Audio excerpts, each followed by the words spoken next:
오늘 체프 일정이고요. 한 12시 50분쯤에 끝난 다음에 저희 체플에 참여하는 선교단체를 간단히 소개하는 시간을 갖도록 하겠습니다. 그리고 오늘 체플을 최봉식 목사님의 시작 기도로 시작하도록 하겠습니다. 목사님, 감사합니다. 드립니다. 네, 같이 한번 기도하시겠습니다.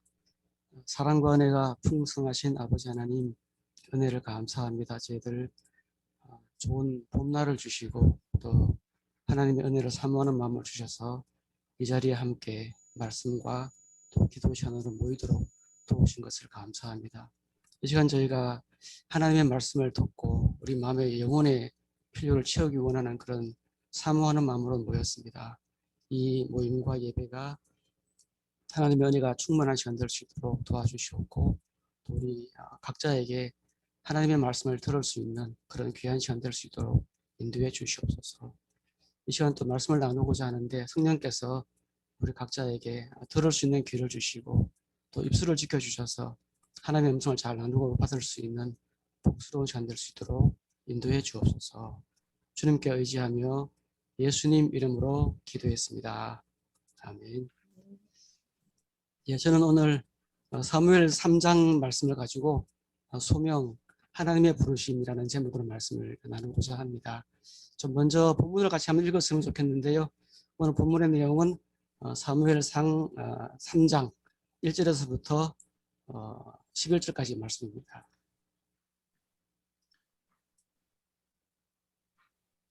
제가 본문을 한번 읽도록 하겠습니다.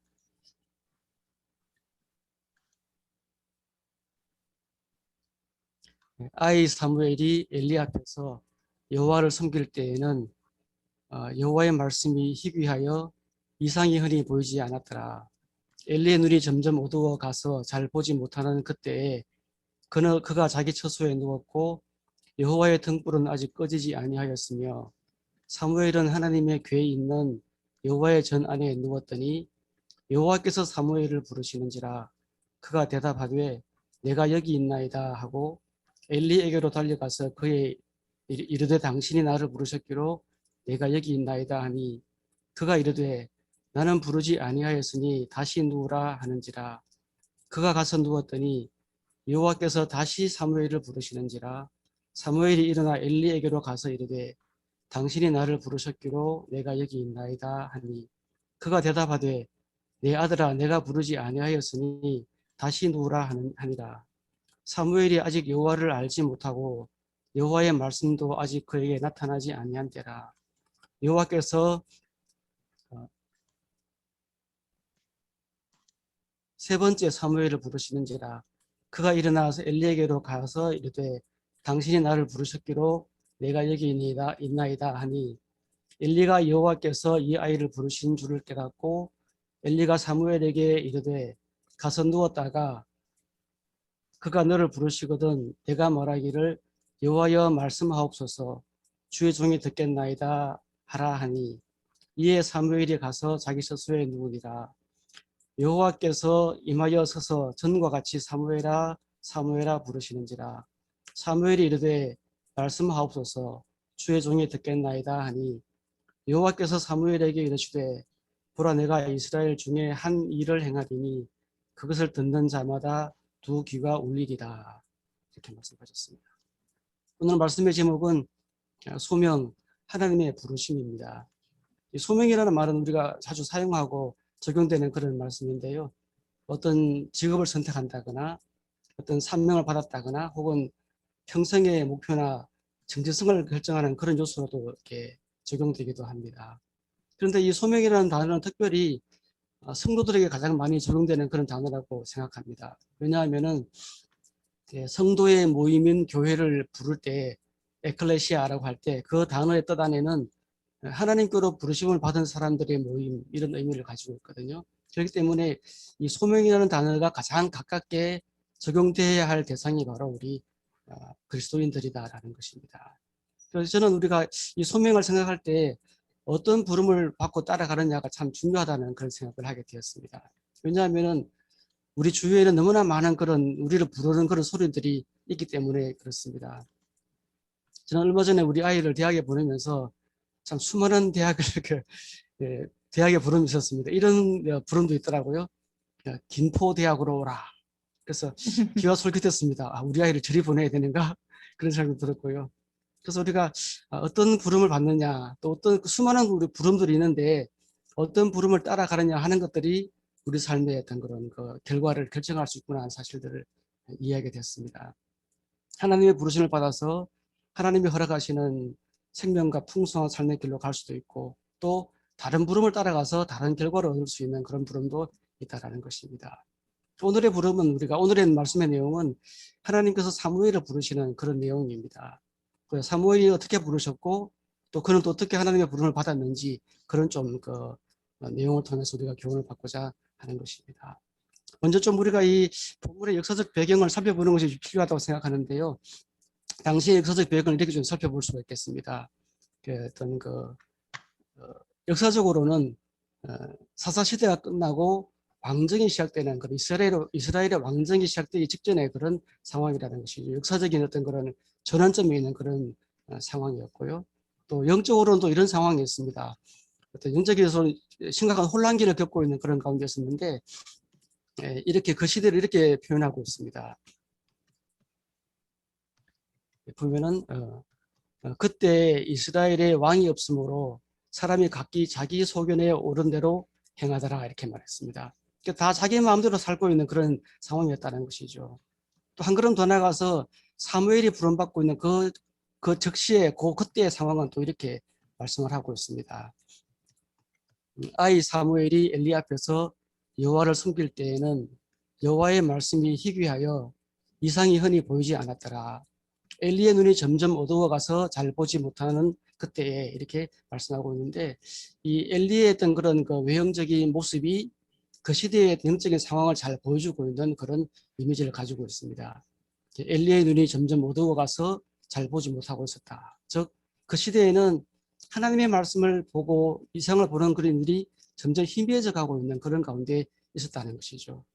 영적으로 상당히 어려운 그런 시대에 이 사무엘이 하나님의 부르심을 받았다는 것입니다. 그래서 저는 오늘 이 본문의 내용을 통해서 오늘 하나님께서 우리를 부르신다라는 그런 내용을 다루고 싶은데요. 첫 번째로 나누고 싶은 것은 하나님께서는 우리를 부르신다는 것입니다. 왜 부르시는지 그런 걸 좀 나눠보고 싶고요. 두 번째는 우리가 어떻게 그 하나님의 부르심을 들을 수 있는가라는 것을 생각해 보고자 합니다.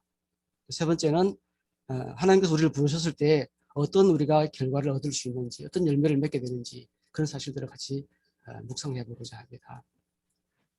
첫 번째로 나누고 싶은 말씀은 하나님은 우리를 부르신다는 것입니다. 세상에 많은 부름이 있습니다. 뭐 전화도 콜이지 않습니까? 어떤 콜은 이런 콜도 있더라고요. 국정원입니다. 당신의 이메일이 해킹을 당했습니다. 그런 콜도 있더라고요.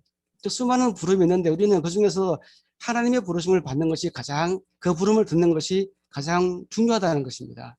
왜냐하면은 그분은 우리의 어떤 생명을 주원하실 뿐만 아니라 우리의 삶을 진정으로 풍성하게 만들어 가실 수 있는 분이기 때문에 그렇다는 것입니다. 그래서 오늘 우리가 하나님의 부르심을 받느냐 못 받느냐, 그걸 듣느냐 못 듣느냐 하는 것은 굉장히 중요한 그런 의미가 있다는 것이죠. 하나님께서는 우리를 이렇게 부르셨습니다. 여호와께서 사무엘을 부르시는지라 라고 말씀하고 있습니다.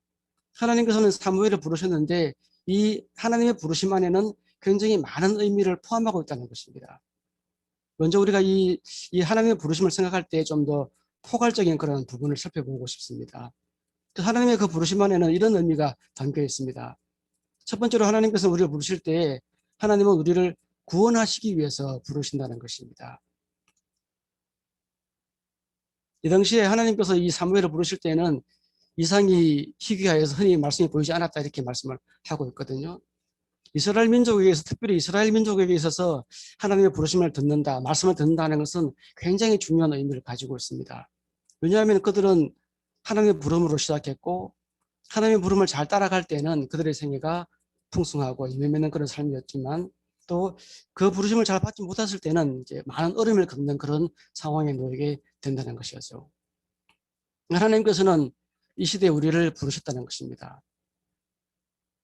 첫 번째 부르심이 그 가장 중요한 우리의 어떤 영혼의 구원을 위해서 부르시는 것이 그 속에 포함되어 있다는 것입니다. 이렇게 말씀하셨습니다. 마태복음 11장 28절에 보면은 수고하고 무거운 짐진 자들아 다 내게로 오라 이렇게 말씀하셨습니다. 내가 너희를 쉬게 하리라. 하나님께서 우리를 부르실 때 첫 번째는 정말 우리에게 진정한 생명을 주시고 그 생명 안에서 쉬게 하기 위해서 우리를 부르신다고 말씀을 하고 있습니다. 성경에 보면 하나님께서는 많은 사람들을 부르셨습니다. 창세기에 보면은 하나님은 아담을 부르셨습니다. 아담아, 아담아. 왜 부르셨을까요?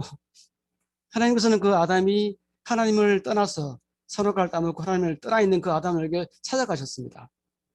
아담을 부르셔서 이렇게 막 혼내키고 야단치고 왜 따먹었어? 물어내 이렇게 뭐 그런 말씀하시기 위해서 부르신 것이 아니라 그의 상태를 아시고 그를 진정으로 부르셔서 하나님과의 진정한 교제로 돌아오도록 하시기 위해서 그를 부르신 것이었다는 것이죠.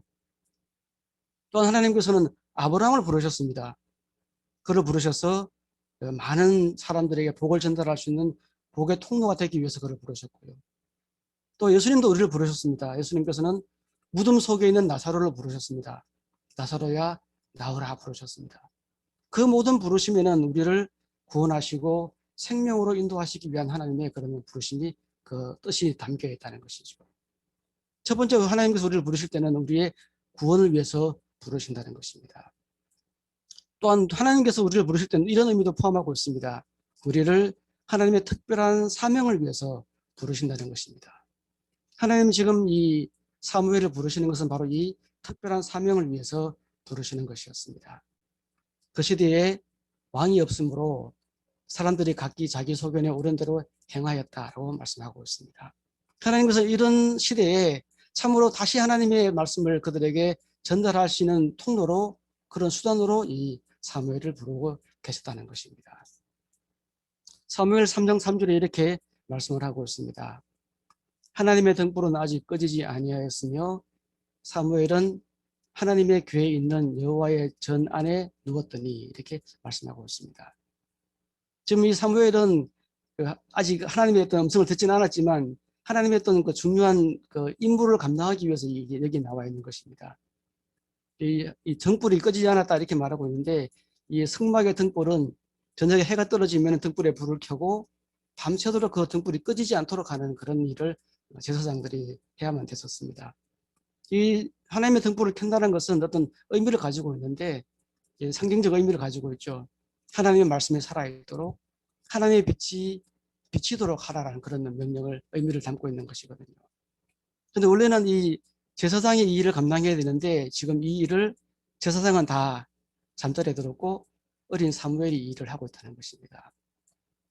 하나님께서는 이렇게 하나님의 등불을 지키고 있는 그때의 사무엘을 부르셨다는 것입니다. 하나님의 등불을 계속 지키도록 하나님의 말씀을 그 어려운 시대에 계속 지속적으로 전달되도록 하시기 위해서 그 사명으로 이 사무엘을 부르셨다는 것입니다. 그런데 원래는 이 부름을 사무엘이 아니라 이 엘리의 두 아들이 받아야 되는 그런 부름이었습니다.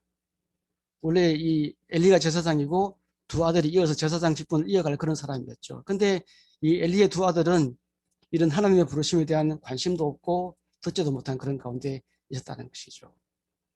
이처럼 하나님께서는 이 사무엘을 특별한 하나님의 어떤 그 시대에 어떤 그런 그 축복과 생명을 전달할 수 있는 그런 도구로 쓰시기 위해서 그를 부르셨다는 것입니다. 저는 오늘 이 말씀을 좀 우리의 삶에 한번 좀 적용을 해보기를 원합니다. 우리는 누구의 부름을 따라가야 하는가 하는 것이 참 중요하다는 것입니다. 하나님께서는 사무엘을 부르셨는데 사무엘은 그때 그 하나님의 부르심을 잘 분별을 못했습니다. 그러니까 엘리를 찾아갔죠. 우리도 마찬가지가 아닌가 생각을 합니다. 우리의 삶에 수많은 부름이 있습니다. 이 회사로 오십시오. 또 이 학교로 들어오십시오라는 그런 수많은 부름이 있는데 우리는 누구의 부름을 들어야 하는가라는 것입니다. 요한복음 10장 10절에는 이렇게 말씀을 하고 있습니다. 도둑이 오는 것은 도둑질하고 죽이고 멸망시키려는 것뿐이요. 내가 온 것은 양으로 생명을 얻게 하고 더 풍성히 얻게 하려는 것이다 라고 말씀했습니다. 우리에게는 두 종류의 부름이 있다는 것입니다. 우리를 멸망시키고 어떤 망하게 하려는 그런 부름이 있고 또 한편 우리를 생명으로 인도하기 위해서 부르시는 그런 하나님의 부르심이 있다는 것입니다. 오늘 우리가 누구의 부름을 받느냐, 내 인생을 누구의 부름을 받고 따라가느냐, 맡기느냐 하는 것은 굉장히 중요한 그런 의미가 있다는 것이죠. 이 하나님의 부름을 잘 따라가는 사무엘이 있지만 또 반면에 그 하나님의 부름을 잘 받지 못했던 그 엘리의 두 아들의 케이스도 있습니다. 불행하게도 엘리의 두 아들은 이 하나님의 부름을 전혀 받지 못하는 그런 가운데 있었고, 그 결과적으로는 아주 어떤 그 비참한 그런 운명에 처하게 됐다는 사실들은 잘 알고 있습니다. 그들은 외형적으로는 하나님의 부름을 받은 그런 사람이었습니다. 가장 하나님의 부름과 가까이 있는 그런 사람이지 않았겠습니까? 제사장 집안에 태어났고 장차 이 두 사람도 아버지를 위해서 제사장이 될 그런 사람이었습니다. 하나님의 음성을 듣고 백성에게 전달해야 될 가장 그런 소중한 직분을 맡은 그런 사람들이었지만, 그러나 그들의 내면에는 하나님의 부르심을 받고 따라가려는 그런 동기가 전혀 없었다는 것이죠. 오늘 우리도 마찬가지가 아닌가 생각을 합니다. 교회도 다니고, 사실 저도 목사의 집안에 태어나서 그 엘리의 두 아들처럼 아버지가 목사님이었거든요. 저는 그 막연히 교회만 잘 다니면 되는 줄 알고 있었고 그렇게 열심히 살았는데, 어느 날 신학대학원 다니다가 이런 좀 큰 부딪힘을 경험하게 되었습니다. 당신은 하나님의 구원을 받았습니까? 라는 그런 질문을 받게 되었습니다. 당연하죠. 제가 하나님의 구원 안 받으면 누가 받겠습니까? 그렇게 대답을 했는데, 그때 이런 질문을 받았습니다. 하나님을 만났습니까? 하나님의 부름을 들었습니까? 그런 질문을 받게 되었을 때 저는 내가 아니구나, 그런 사실을 깊이 발견하게 되었고, 정말 나에게 이 하나님의 부르심을 듣는, 하나님의 구원을 듣고 받는 그런 것들이 필요하구나, 그런 사실을 깊이 깨닫게 되었습니다. 저는 그때가 저로 하여금 하나님의 부르심을 새롭게 듣게 하고 귀를 기울이게 하는 그런 동기가 되었었던 것이거든요. 제가 그 고민과 그 갈등 속에서 하나님의 부름을 듣게 되었을 때 그것이 제 생애를 바꾸어 놓는 그런 결과가 되었던 것입니다. 오늘 우리는 수많은 그런 부름이 있지만, 그러나 가장 중요하게 우리가 귀를 기울여야 할 것은 바로 하나님의 부르심이 아닌가 생각을 합니다. 특별히 또 우리가 어떤 장래라든지 진로를 생각할 때 더욱더 그래야 되지 않겠는가 생각을 합니다. 잠언 3장 5, 6절에는 이렇게 말씀을 하고 있습니다. 너는 마음을 다하여 여호와를 신뢰하고 내 명철을 의지하지 말라. 너는 범사의 그를 인정하라. 그리하면 내 길을 지도하시리라 라고 말씀하셨습니다. 하나님께서는 이렇게 오늘 우리에게 나에게 귀를 기울이라고 말씀을 하고 있습니다. 수많은 젊은이들이, 또 학생들이, 또 청년들이 어떻게 살아야 될 것인가, 어느 길로 가야 될 것인가라는 그런 고민과 갈등 가운데 있다고 생각합니다. 그럴 때 우리가 참으로 귀를 기울여야 할 것은 바로 이 하나님의 부르심이 아닌가 생각을 합니다. 많은 사람들이 이렇게 생각합니다. 내가 어떤 직업을 선택하면 정말 좋을까, 풍성할까. 또 어떤 젊은이 이렇게 이야기하더라고요. 목사님, 저는 이런 직장을 얻고 싶습니다. 첫 번째, 업무 강도가 너무 세면 안 됩니다. 여유있고 좀 편안한 그런 직장이라야 됩니다. 두 번째, 월급을 상당히 많이 주는 직장이라야 됩니다. 세 번째, 안정적인 직장이라야 됩니다. 그렇게 그걸 찾고 있다고 그런 사람이 있더라고요. 근데 그 친구가 지금도 좀 이렇게 자기가 원하는 직장을 찾지 못하는 그런 감정을 보면서 정말 우리가 그런 장래와 진로를 선택할 때 어떤 부름을, 어떤 가이드를 따라가야 될 것인가라는 그런 생각을 하게 됐는데, 하나님께서는 먼저 우리가 수많은 고려해야 될 것들이 참 많지만 가장 먼저 나를 향하신 하나님의 부르심이 무엇인가, 그것을 생각하라고 말씀을 하신다는 것입니다. 저는 첫 번째 대지에서 하나님께서는 우리를 부르신다라는 그런 말씀을 드렸습니다. 문제는 뭔가 하면 우리가 어떻게 그 부르심을 잘 들을 수 있느냐, 수많은 부르심 가운데서 우리가 어떤 부름이 하나님의 부르심인가를 깨달을 수 있는가라는 것입니다. 그래서 두 번째로 나누고 싶은 말씀은 우리가 하나님의 부르심을 들으려면 어떻게 해야 되는가, 그런 말씀을 같이 나누고 싶습니다. 우리가 하나님의 부르심을 잘 들으려면 사무엘처럼 깨어 있어야 한다는 것입니다. 깨어 있다는 말은 무슨 말인가 하면은 말씀을 들을 때 귓등으로 듣지 않고 잘 귀를 기울이고 마음을 기울인다는 그런 의미입니다. 학생들이 수업 들을 때 예, 수없이 몸은 그 강의실에 와 있지만 마음은 딴 곳에 가 있는 경우가 참 많지 않습니까? 근데 여기서 깨어 있다는 말은 무슨 말인가 하면은 잘 귀와 마음을 기울여서 듣고 있다라는 그런 의미를 갖는다는 것이죠. 대개 남편들은 아내의 말을 잘 듣지 못합니다. 소리는 듣지만 그러나 주의를 기울이지 않기 때문에 무슨 말을 하는지 잘 못 듣는 경우가 참 많고 그런 일들 때문에 가끔 다툼이 일어나는 경우가 있다는 것이죠. 우리가 본문 안에서 우리가 어떻게 하나님의 말씀을 들을 수 있는지 잘 보여주고 있습니다. 사무엘상 3장 3절로 5절에 이렇게 말씀을 하고 있습니다. 하나님의 등불은 아직 꺼지지 아니하였으며 사무엘은 하나님의 궤에 있는 여호와의 전 안에 누웠더니 여호와께서 사무엘을 부르시는지라 그가 대답하되 내가 여기 있나이다 하고 엘리에게로 달려가서 이르되 당신이 나를 부르셨기로 내가 여기 있나이다 하니 그가 이르되 나는 부르지 아니하였으니 다시 누우라 하는지라 그가 가서 누웠더니 이렇게 말씀하고 있는데 이 본문에서 우리가 어떻게 하나님의 말씀을 잘 들을 수 있는지가 나와 있습니다. 첫 번째로 우리는 하나님의 말씀을 들으려면은 경건한 삶에 껴 있어야 한다는 것입니다. 사무엘은 하나님의 궤에 있는 여호와의 전 안에 누워 있었다라고 말씀을 하고 있습니다. 모든 사람이 잠들어 있었지만 그러나 사무엘은 하나님의 전 안에 누워 있었다라고 말씀을 하고 있습니다. 원래는 이 하나님의 전이 여호와의 전이 잠자는 곳이 아니지 않습니까? 근데 사무엘은 이제 밤새 깨워서 이 등불을 지켜야 되니까 등불이 조그마한 종지에다가 이제 기름을 부어서 신지에 불을 붙이는 것인데 자주 기름을 떨어지니까 불침번은 밤새 이 등불을 켜야 되는 깨어 있어야 되는 그런 상황 가운데 있었다는 것이죠. 사실 이 어떤 그 등불을 지키기 위해서는 상당한 그런 성실함이 요구되고 있는 그런 일이라고 할 수 있습니다. 원래는 제사장이 엘리나 두 아들이 감당해야 될 그 일인데 보니까 엘리는 자기 처소에 누웠고 사무엘은 성전에 나와 있는 그런 가운데 있었다는 것이죠. 사무엘은 얼마나 성실했던지 그 어떤 그 요세푸스라는 사람의 기록에 의하면 이 당시에 사무엘 나이가 12살쯤 되었다고 이야기를 합니다. 한창 잠이 많은 그런 청소년 시기인데 그때 이 사무엘이 깨어 있었다는 것이죠. 얼마나 성실했던지 사무엘아 부를 때 벌떡 일어나서 이렇게 엘리에게로 달려갔다는 것이죠. 엘리는 아니다 가서 누워라. 또 불렀습니다. 사무엘아. 또 사무엘은 뛰어갔습니다. 3번이나 뛰어갔습니다.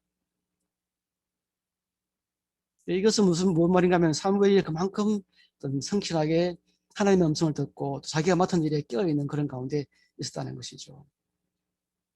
우리도 우리의 매일의 경건과 기도에 끼어 있어야 할 이유가 여기에 있다고 생각합니다. 하나님께서는 우리에게 예고 없이 찾아오신다는 것입니다. 하나님께서 사무엘에게 이렇게 말씀하지 않으셨습니다. 사무엘아 내가 언제 몇 월 며칠 몇 시에 내가 찾아갈 테니까 그때 잘 끼어 있으라 이렇게 말씀하시지를 않으셨다는 것이죠. 하나님은 사무엘이 예고 없이 찾아오셨고 그때 사무엘은 깨어 있었기 때문에 하나님의 음성을 들을 수가 있었다는 것이죠. 두 번째로 우리가 하나님의 말씀을 이렇게 들으려면은 또 배우는 일에 끼어 있어야 한다는 것입니다. 사무엘은 잘 배우는 태도를 가지고 있었기 때문에 하나님의 음성을 들을 수 있는 그런 기회가 생겼습니다. 그런 처음부터 하나님의 음성을 듣는 그런 법을 잘 몰랐습니다. 3번이나 하나님의 말씀을 들었지만 그러나 이것이 하나님의 부르심인지 엘리가 부른 것인지 잘 몰랐습니다. 달려갔습니다. 제사장님 부르셨습니까? 안 불렀다 가라. 이렇게 말씀했죠. 또 찾아갔습니다. 부르셨습니까? 아니다. 사실 우리가 인간적으로 생각해 보면은 한 2번이나 3번쯤 아니라 그랬으면은 또 그런 소리가 들렸을 때 어떻게 했습니까? 아닐 거야. 이제는 포기할 텐데 사무엘은 또 달려갔다는 것이죠. 그때 엘리가 사무엘에게 이렇게 말해 주었습니다. 9절에 보면 이렇게 말씀하고 있죠. 엘리가 사무엘에게 이르되 가서 누웠다가 그가 너를 부르시거든 내가 말하기를 여호와여 말씀하옵소서 주의 종이 듣겠나이다 하라 하니 사무엘이 가서 자기 처소에 누우니라 라고 말씀했습니다. 지금 사무엘은 하나님의 음성을 분별하지 못하는 그런 가운데 있었습니다. 그렇지만 엘리의 말을 잘 듣고 배웠기 때문에 이제 사무엘은 하나님의 말씀을 듣고 분별할 수 있는 그런 지혜가 생겼다는 것입니다. 이제 사무엘은 엘리의 말을 듣고 이제 자기 처소에 갔습니다. 잠자리에 누웠지만 잠들지 못했을 것입니다. 눈은 말똥말똥하고 귀는 쫑긋 세우고 그런 가운데 있었겠죠. 그리고 하나님은 사무엘을 부르셨습니다. 사무엘아, 사무엘아 이렇게 말씀하셨다는 것이죠. 이제 사무엘은 이 하나님의 부르심 앞에서 특별한 관계로 나아가는 것을 보게 됩니다. 이렇게 말씀하고 있거든요. 10절에 보면 이렇게 말씀하고 있어요.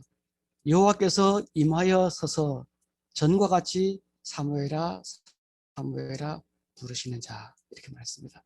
여호와께서 임하여 서서라고 말씀하고 있습니다. 이제 하나님께서 아예 사무엘 가까이 서서서 이렇게 사무엘을 부르고 계시는 거예요. 점점점 멀리서 가까이 다가오시는 것 같은 그런 이미지를 보여주고 있습니다. 여호와께서 임하여 서서 전과 같이 사무엘아 부르시는 자라고 말씀하셨습니다. 사무엘은 엘리의 어떤 가이드를 잘 받음으로 말미암아 하나님의 음성을 잘 받는 그런 삶을 배우게 됐다는 것이죠. 우리 일반적으로 엘리 제사장이 어떤 사람이었습니까? 흠이 많은 사람이었습니다. 제사장이었지만 그러나 약점도 많았고 또 자녀 교육에 문제가 많은 그런 사람이었습니다. 그렇기 때문에 일반적으로 생각한다면은 저런 사람에게는 배우고 싶지 않아라고 할 수 있었겠지만 그러나 사무엘은 엘리 말을 아주 청중하고 배우는 그런 마음을 가졌고 그런 과정을 통해서 이제 사무엘은 하나님의 말씀을 잘 분별하는 그런 사람이 되었다는 것입니다. 우리가 하나님의 말씀을 들으려면은 경건한 삶에 끼어 있어야 하며 또 배우는 일에 끼어 있어야 하며 세 번째로는 순종함에 끼어 있어야 한다는 것입니다. 이렇게 말씀하셨습니다. 말씀하옵소서 주의 종이 듣겠나이다. 이것이 우리가 하나님의 말씀을 들을 수 있는 가장 좋은 중요한 그런 자세라는 것입니다. 우리가 하나님의 말씀을 수도 없이 듣습니다. 수많은 설교가 얼마나 넘치고 있는지 모릅니다. 인터넷에 들어가 보면은 수백 편, 수만 편의 설교가 쏟아져 나오고 있는데 왜 우리는 그 음성을 듣지 못하는 것일까요? 말씀하옵소서 주의 종이 듣겠나이다. 하나님께서는 그런 사람에게 말씀을 들려주시며 그런 사람이라야 하나님의 말씀을 듣게 된다는 것입니다. 여기서 듣는다라는 말씀은 그 히브리 말로는 쉐마라고 합니다. 쉐마라는 말의 뜻은 귀를 기울이다, 경청한다, 순종한다라는 그런 의미를 가지고 있습니다. 하나님의 말씀을 들을 때 그냥 내가 잘 듣고 고려할게요라가 아니고 하나님의 말씀을 들을 때 제가 반드시 순종하겠습니다라고 할 때 우리는 그때 듣게 된다는 것입니다. 말씀을 그냥 소리로 듣는 히어링이 아니라 리스닝이라고 말씀을 할 수 있습니다. 그래서 하나님께서는 예수님께서 말씀하셨습니다. 들을 귀 있는 자는 들으라라고 말씀하셨습니다. 모든 사람이 귀를 가지고 있지만 그러나 들을 귀, 즉 말씀을 듣고 순종하려고 하는 사람에게는 그 음성을 들을 수 있다라고 말씀을 한다는 것이죠. 요한복음 7장 17절에 이렇게 말씀하셨습니다. 사람이 하나님의 뜻을 행하려 하면 이 교훈이 하나님께로부터 왔는지 내가 스스로 말함인지 알리라 라고 말씀했습니다. 우리가 하나님의 뜻을 순종하려고 하면은 가장 잘 들을 수 있다라고 말씀을 하신다는 것이죠. 엘리는 이때부터 하나님의 말씀을 듣게 되었고 또 성실한 순종으로 말미암아 더 깊이 듣는, 더 자세히 듣는 또 하나님의 말씀을 듣고 그 나라의 전체의 말씀을 선포하는 그런 사람이 되었다는 것입니다. 우리는 하나님의 말씀을 들으려면 어떻게 할까요? 깨어 있어야 한다는 것입니다. 몇 가지 좀 적용의 질문을 같이 나누고 싶습니다. 사무엘이 그 등불의 심지가 꺼지지 않도록 관리하고 깨어 있어야 됐던 것처럼 오늘 우리도 우리 각자가 지켜야 될, 각자가 우리 마음의 등불이 꺼지지 않도록 지켜야 될 그런 심지가 등불이 있지 않는가라고 질문을 해보고 싶습니다. 첫 번째 질문은 이것입니다. 매일의 경건에 깨어 있으니까 매일 아침에 내가 하나님과의 어떤 그런 만남의 시간을 가지고 있고 그 말씀을 듣고 묵상하고 기도하는 그런 시간을 갖고 있느냐라는 것이죠. 이것이야말로 우리로 하여금 하나님의 말씀을 듣고 그 말씀으로 우리를 살게 하는, 풍성하게 하는 그런 첫 번째 스텝이 될 줄로 믿습니다. 두 번째는 배우고 성장하는 일에 끼어 있습니까? 라는 질문입니다. 어떤 100세가 넘은 교수님이 이런 말씀을 하시더라고요. 그렇게 젊음을 유지하며 또 이렇게 100세가 넘었음에도 불구하고 왕성한 삶을 살 수 있는 그런 비결이 무엇입니까? 지금도 열심히 공부하고 있습니다. 배우고 있습니다. 라는 그런 말씀을 하시더라는 것이죠. 우리는 여기서 중요한 교훈을 받아야만 합니다. 엘리제 사장을 보십시오. 한때 이 엘리제 사장은 하나님의 말씀을 듣고 그 백성들이 잘 전하는 그런 사람이었습니다. 엘리도 사무엘에게 가르쳐 준 걸 보면은 이 사람도 하나님의 말씀을 들을 줄 아는 그런 사람이었습니다. 하나님이 말씀하거든 이렇게 말해라고 가르쳐 줄 수 있는 그런 사람이었습니다. 그러나 엘리의 결과가 어떻습니까? 그는 나이가 많았고 눈이 흐려졌고 몸이 비둔해졌습니다.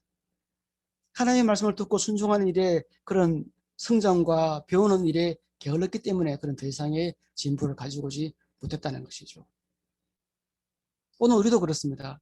한때 우리가 마음이 뜨거웠고 하나님의 말씀을 듣고 순종하려는 그런 열망을 보였을 때가 얼마나 많았습니까? 그런데 문제는 지금도 우리가 그렇게 어떤 사무엘과 같은 그런 마음으로 하나님의 말씀을 배우며 순종하는 일에 깨어 있는가라는 것입니다.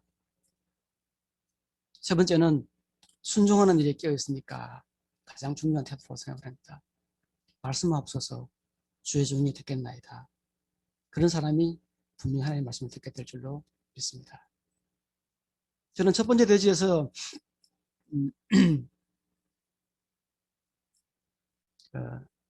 하나님은 우리를 부르신다라는 그런 말씀을 드렸고요. 두 번째는 어떻게 그 부르심을 들을 수 있는가. 그리고 세 번째는 그 부르심을 따라갈 때 어떤 결과와 어떤 의미를 맺게 되는가 그런 사실을 같이 나눠보고 싶습니다. 첫 번째로 하나님께서는 우리가 그 말씀을 따라갈 때 전인격적인 성장과 성숙을 이루게 된다고 말씀을 하고 있습니다. 19절에 보면 이렇게 말씀하고 있죠. 사무엘이 자라매 이렇게 말하고 있습니다. 이 사무엘의 생애를 보면은 자랐다는 말을 굉장히 여러 번 하고 있습니다. 사무엘이 자라매 또 사무엘이 또 이렇게 그 키가 자라고 지혜가 자라고 하나님 앞에서 자라갔다 그런 말씀을 여러 번 하고 있는 걸 보게 되거든요. 우리가 이처럼 하나님의 말씀 따라가기 시작할 때 우리는 전인격적인 성장과 발전을 가져온다는 것입니다. 하나님의 말씀 따라가는 사람들에게 이런 어떤 결과를 말씀을 하고 있습니다. 네. 디모데후서 3장 15절로 17절에 이렇게 말씀을 하고 있습니다. 또 어려서부터 성경을 알아나니 성경은 능히 너로 하여금 그리스도 예수 안에 있는 믿음으로 말미암아 구원에 이르는 지혜가 있게 하느니라.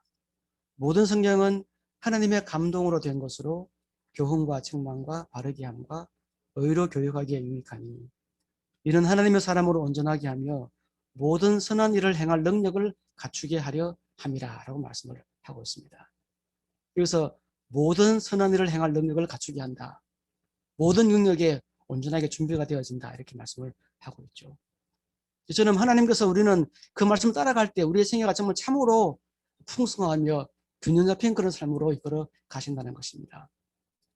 때로는 우리가 어떤 그 지적인 능력이 부족하다거나 또 실력이 떨어진다거나 뭐 등등 그렇게 많은 약점과 결함을 가질 수 있습니다. 그렇지만 우리가 하나님의 말씀 따라가기 시작한다면은 우리의 생애는 참으로 이렇게 풍성하며 온전한 삶을 살 능력을 갖추게 된다는 것입니다. 두 번째로 우리가 하나님의 말씀 따라갈 때 사람들의 인정을 받게 됩니다. 단에서부터 브엘세바까지 온 이스라엘이 사무엘은 여호와의 선지자로 세우심을 입은 줄을 알았다라고 말씀을 하고 있습니다. 온 나라가 다 사무엘을 인정하게 되었다는 것이죠. 요즘 사람들이 얼마나 주위 다른 사람들이 인정을 받고 싶어 합니까? 어린아이에게 물으면 장래 소망이 뭐냐 물으면 이제 뭐 유명한 뭐 탤런트, 배우, 운동선수 이렇게 되고 싶어 합니다. 왜? 사람들의 지지를 받으니까, 알아주니까 이렇게 한다는 것이죠. 그렇지만 하나님께서는 참으로 하나님의 음성을 따라가는 사람에게 많은 주위의 다른 사람들로부터 인정을 받게 되며 또 다른 사람에게 영향을 끼치는 그런 삶을 살게 될 것이라는 것입니다. 세 번째로 하나님의 말씀을 따라가는 사람에게는 그로 하여금 하나님의 뜻을 다 이루게 한다는 것입니다. 여호와께서 다시 실로에서 다시 나타나시되 여호와께서 실로에서 여호와의 말씀을 사무엘에게 자기를 나타내시다 내시니라라고 말씀을 하셨습니다. 이게 주위에서 볼 것이 있는데 여호와께서 실로에서 다시 나타나셨다고 말씀을 하고 있습니다. 즉 무슨 말인가 하면 하나님께서 자신을 나타내지 않으셨다가 다시 나타내셨다고 말씀을 하고 있는 것입니다. 하나님께서는 이 이스라엘 민족에게 자신의 말씀을 보여주시고 뜻을 나타내시고 싶어 하셨지만 그러나 아무도 하나님의 말씀을 듣는 사람이 없었을 때 그를 하실 수가 없었습니다.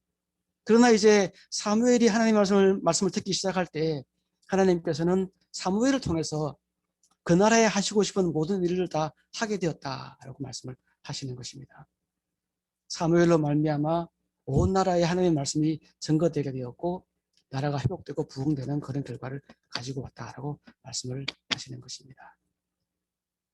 우리는 이 말씀으로 좀 우리 삶을 좀 돌아보고 적용해보고 싶습니다. 첫 번째는 우리가 하나님의 부르심에 대한 전망과 비전을 우리가 알아야 한다는 것입니다. 하나님께서 우리를 부르셨을 때 우리가 어떤 전망과 어떤 비전을 가질 수 있을까? 우리 각 사람의 가치와 잠재력을 알아야만 합니다. 하나님께서는 어린아이 사무엘이 하나님의 말씀을 듣기 시작했을 때 하나님은 놀라운 일을 하셨습니다. 우리도 마찬가지라고 생각합니다. 우리가 어떤 상황에 있든지 어떤 잠재력이 있든지 어떤 능력이 어떨지는 잘 모르겠지만 그러나 우리가 하나님의 말씀을 듣기 시작할 때 우리로 말미암아 우리 주위에 하나님의 놀라운 일을 나타내게 된다는 것이죠. 두 번째로는 하나님의 부르심의 열매는 실제 삶에서 나타난다는 것입니다. 공부할 때, 직장에서 업무를 할 때 하나님의 그 부르심을 따라가는 삶에는 온전하며 영향력을 끼치는 그런 삶의 결과로 나타나게 될 것이라는 것입니다. 세 번째로는 하나님은 그 부르심에 순종하는 사람을 통해서 능력을 나타내시며 자기의 어떤 비전을 다 성취하신다는 것입니다. 하나님께서 우리를 부르실 때 우리 한 사람의 생애의 풍성함과 열매 있는 삶도 위하시지만 그러나 하나님은 우리를 통해서 하나님의 놀라운 일을 이루기를 원하신다는 것입니다. 하나님은 사무엘을 부르셔서 그의 삶을 풍성하게 하실 뿐만 아니라 하나님 자신의 그런 비전과 전망을 이루셨다는 사실인 것입니다. 고린도후서 1장 20절에 이렇게 말씀을 하고 있습니다. 하나님의 약속은 얼마든지 그리스도 안에서 예가 되니 그런즉 그로 말미암아 우리가 아멘하여 하나님께 영광을 돌리게 되느니라 라고 말씀하셨습니다. 하나님께서는 그의 부르심을 따라가는 사람을 통해서 그의 영광을 나타내실 것이다 라고 약속을 하셨습니다. 말씀을 마무리하겠습니다. 저는 오늘 소명 하나님의 부르심이라는 제목으로 말씀을 같이 나누었습니다. 하나님은 우리 각 사람을 지금도 부르고 계시는 줄로 믿습니다. 하나님의 부르심에 귀를 기울이고 성실하게 그 부름을 쫓아갈 때 하나님께서는 이 어려운 시대에 우리를 축복하시며 풍성케 하실 뿐만 아니라 우리로 말미암아 우리 캠퍼스에 우리 사회에 나라 전체에 하나님의 큰 부흥을 주실 줄로 믿습니다. 같이 한번 기도하시겠습니다. 살아계신 하나님 아버지 은혜를 감사합니다. 하나님 저희를 부르심을 믿고 감사를 드립니다. 하나님 지금도 하나님께서는 사무엘처럼 하나님의 부르심을 듣고 그 부르심에 귀를 기울이고 순종하는 사람을 찾으시는 줄로 믿습니다. 주님 제가 우리 각 사람이 그 한 사람 될 수 있도록 도와주시옵고 오늘 우리가 그 부르심을 잘 듣고 따라감으로 말미암아 하나님의 큰 부흥을 볼 수 있도록 그 부르심으로 말미암아 우리 개인이 부흥하며 가정이 변화되어지며 우리가 속한 이 캠퍼스가 부흥되어지도록 역사해 주옵소서. 주신 모든 은혜를 감사하며 예수님 이름으로 기도했습니다. 아멘.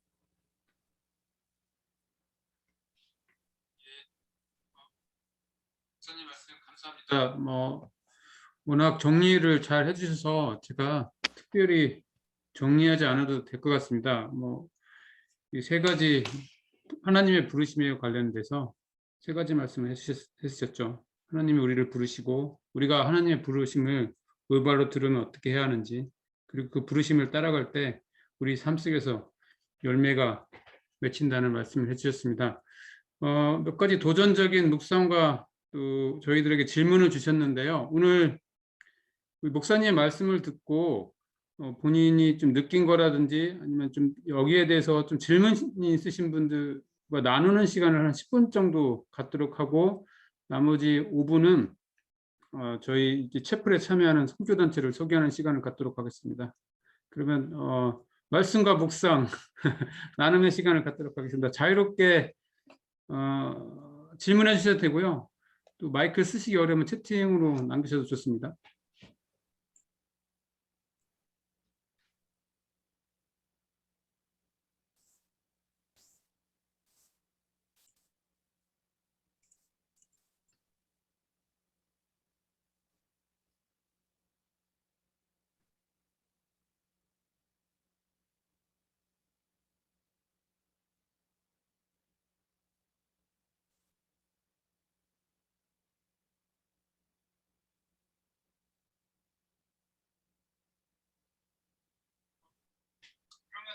아무도 안 물어보시면 제가 여쭤봐도 될까요? 예, 예. 목사님 제가 제 말씀 들리시죠? 예, 잘 들립니다. 예, 예.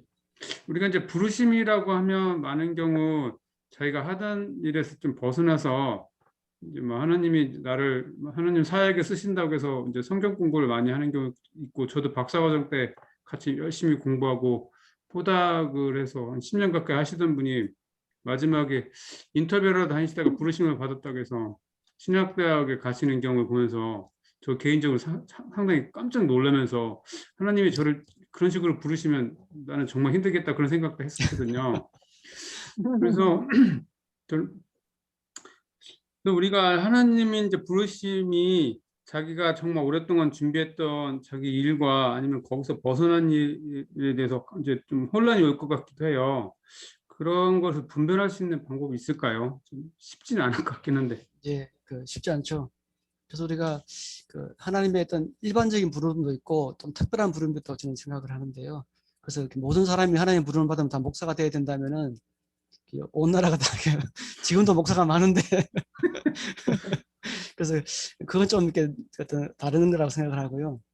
하나님은 각자를 향한 어떤 그런 이게 어떤 부르심이라는 게 인격적이고 개인적인 부름이라고 생각을 하거든요. 그렇기 때문에 음, 모든 사람이 다 똑같은 부름을 갖는 건 아니고, 보면은 사무엘만 부르셨잖아요. 음, 그럼 다 사무엘 되는 게 아니니까요. 그래서 어떤 그런 하나님의 그래서 그 부르심을 분별한다는 것은 하나님과의 인격적 교제가 참 중요하다고 생각을 합니다. 그래서 어떤 친구는 이렇게 물어보더라고요. 목사님, 제가 뭘 할까요? 목사님, 제가 이 사람과 결혼을 해야 될까요? 너에 관한 걸 왜 나한테 물어보냐? 결혼이 너에게 가장 중요한 건데 너에게 말씀하시지 왜 나한테 말씀하시겠냐?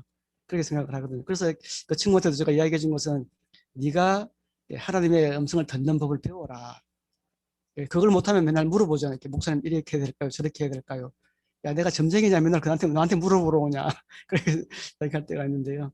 그래서 우리가 각자가 그래서 우리가 개인 경건이 중요한 것은, 내가 물론 뭐 목사님의 설교를 듣는다거나 그런 것도 있긴 하겠지만, 내가 하나님의 말씀을 듣는 그런 시간들이 중요하다고 생각을 하거든요. 음. 그래서 그런 개인적인 시간이 있어야만 나를 향한 구체적인 그런 인도하심과 부르심을 들을 수 있지 않겠는가 생각을 합니다. 예, 감사합니다. 다른 분도 편하게 질문을 주시면 어떨까요?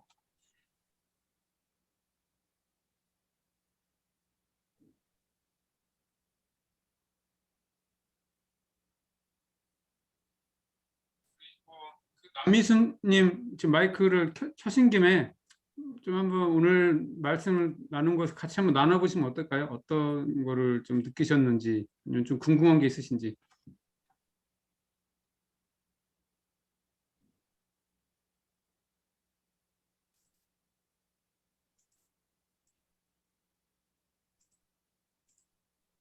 저의 부르심을 못 들으신 것 같아요. 그러면 혹시 다른 분 질문하시면 어떨까요? 예.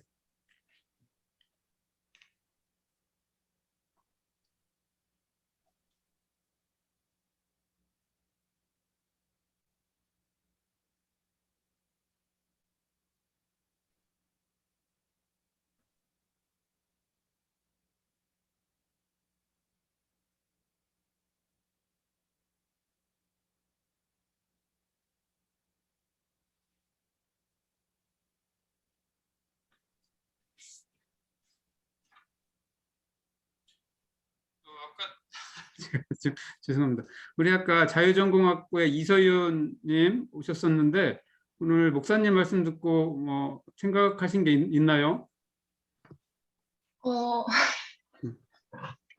오늘 말씀 너무 은혜되고 좋았고요. 뭔가 너무 이렇게 정답을 말씀해 주셔가지고 질문 드릴 거는 특별히 없는데 그 말씀해 주신 거를 제가 삶에서 진짜 실천하고 하나님과 진짜 인격적인 교제를 하는 게 필요할 것 같은데 좀 네, 근데 다시 도전받는 것 같아요. 왜냐하면 제가 휴학하면서 진로 때문에 많이 고민을 하고 그러면서 되게 그냥 좀 무기력하고 우울한 시간을 보냈었는데 그때 이제 가졌던 고민 중 하나가 저는 되게 그냥 편안하고 막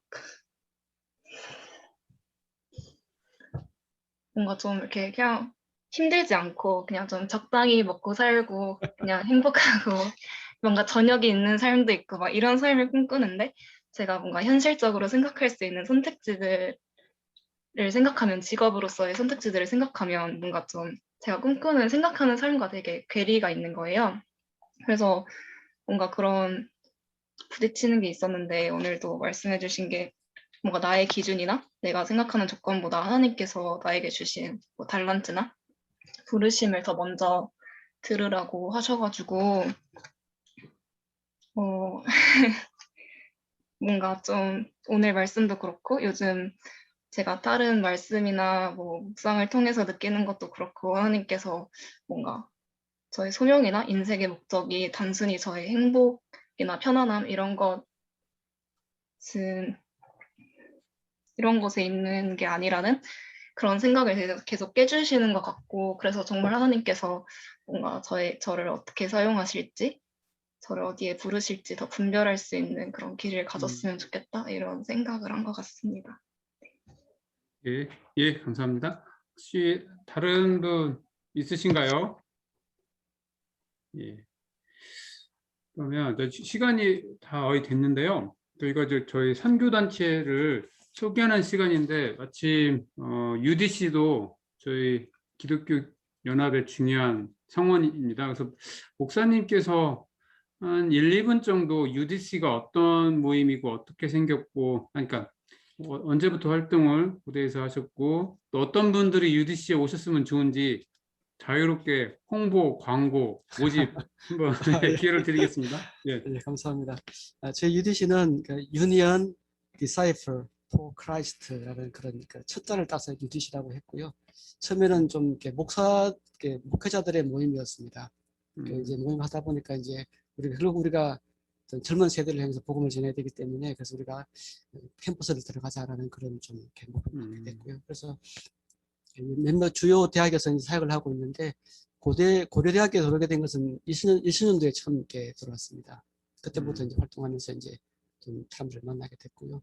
또 저희 어떤 그런 UDC의 어떤 사역의 목표는 어떤 그리스도의 제자로 살자라는 것입니다.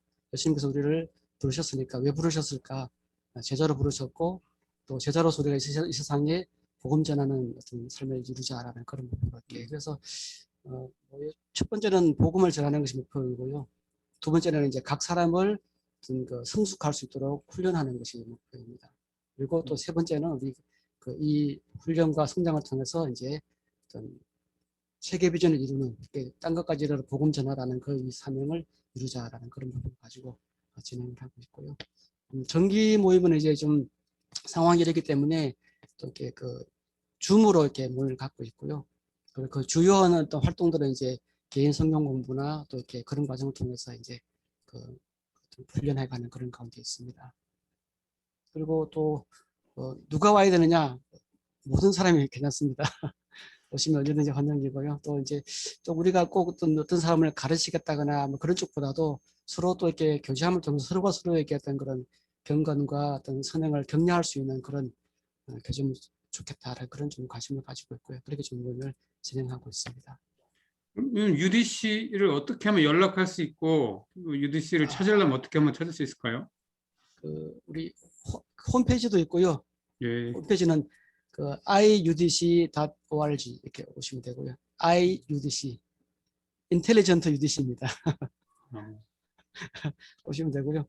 또 이렇게 뭐 굳이 찾으려면 또 이렇게 뭐 못 찾아오시는 분들 없더라고요. 다 이렇게 검색해서 오시기도 하고. 예, 그렇습니다. 네, 감사합니다. 그러면 이제 그 다음으로는 ENM에 대한 소개를 하도록 하겠습니다. 권태경 간사님께서 잠깐만요. 뭐 슬라이드를 보내셨는데 제가 슬라이드는 보여드릴 수 있습니다. 권태경 강사님 직접 한번 소개해 주시면 어떨까요? 예, 네, 예, 감사합니다. 예. 예, ENM은 그 에브리 네이션 미션의 약자이고요. 예, 저희가 고려대학교에서 사역을 시작한 거는 이제 78년부터라고 했으니까 지금 40년 넘게 계속 고려대학교에서 함께 이제 사역을 지금 해오고 있습니다. 그 ENM은 이제 그 명칭 그대로 이제 그 선교를 지향하는 그 평신도 선교 단체입니다.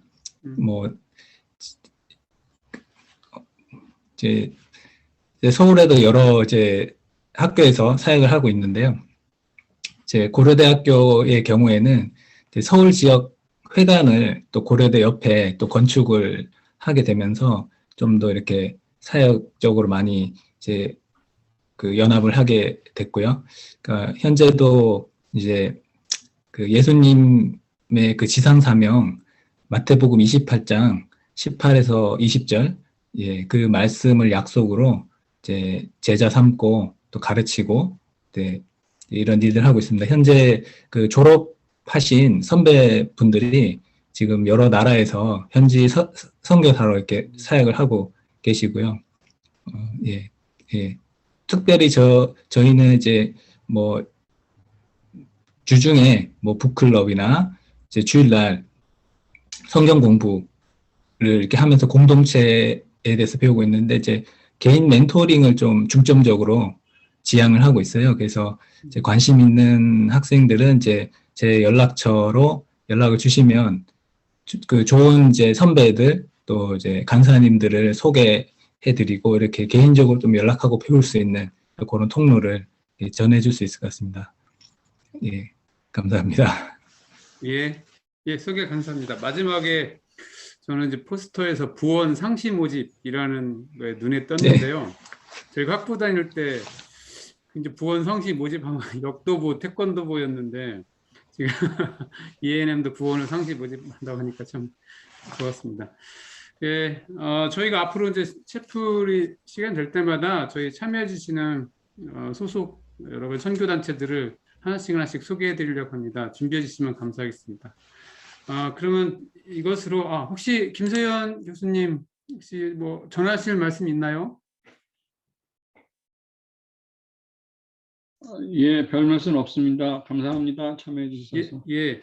그러면 다음 일정을 소개하고 오늘 체프를 마치도록 하겠습니다. 저희가 이제 중간고사를 맞이해서 체프를 쉬고 5월 11일에 성복중앙교회 길성원 목사님의 말씀을 듣는 것으로 다음 체프를 시작하도록 하겠습니다. 오늘 좋은 말씀 해주신 최봉식 목사님께 다시 한번 감사의 말씀을 드리고 오늘 체프를 마치도록 하겠습니다. 목사님 감사합니다. 고맙습니다.